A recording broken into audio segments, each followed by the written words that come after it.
रायगड जिल्ह्यात आज नगरपालिकेचा निकाल आहे. आपल्यासोबत जे भरत शेठ गोगावले आहेत त्यांना विचारूया, शेठ निकालाकडे कसं बघतो? निकालाकडे आम्ही वेगळ्या दृष्टिकोनातूनच बघतोय, कारण महाडचा निकाल हा आमच्या बाजूने राहील याबद्दल काही शंका असण्याचं कारण नाही आहे. प्रत्येकजण आपापल्या परीने काम केलेले त्याप्रमाणे सांगत राहणार आहे. परंतु जिल्ह्यामध्ये एक नंबर शिवसेना आणि भारतीय जनता पार्टी राहतील असं आम्हाला वाटतंय आणि 3 नंबरला NCP जाईल. जिल्ह्यात किती ठिकाणी शिंदे सेनेचे येऊ शकतात?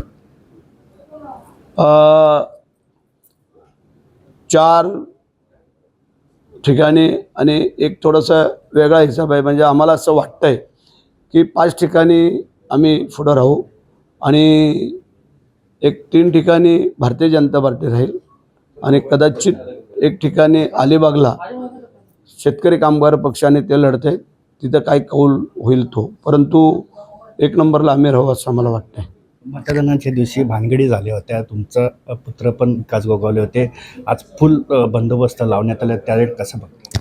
नाही, ठीक आहे, त्यावेळेला झालेली वादविवाद भानगडी ह्या सर्वश्रुत आहेत आणि त्या अनुषंगाने पोलीस सतर्क आहेत आणि त्यांनी काळजी घेतलेली आहे. काय अनुचित प्रकार परत काय घडू नये हा त्यातला हेतू आहे. तटकरे आणि तुमचा संघर्ष कायम सुरू आहे. आता जिल्हा परिषदमध्ये पण हे दिसणार आहे का?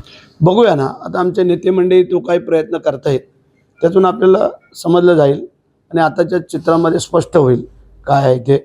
परंतु जिल्हा परिषद पंचायत समिती ह्या महानगरपालिकेच्या निवडणुका झाल्यानंतर लगेच लागतील असं मला वाटतं. पालकमंत्र्याचा तिढा अजूनही कायम आहे. आता नगरपालिकेनंतर पालकमंत्रीचं पद मिळेल का? वरिष्ठ पातळीवरती ते चर्चा चालू आहे आणि मला असं वाटतंय की वरिष्ठ पातळीवर जो निर्णय घेतील तो आम्हाला मान्य आहे. हे होते भरत शेठ गोगावले यांना 4 ते 5 हे मिळू शकतात आणि पालकमंत्र्याचा पण तिढा सुटेल. मोहन जाधव, न्यूज 18 लोकमत, रायगड.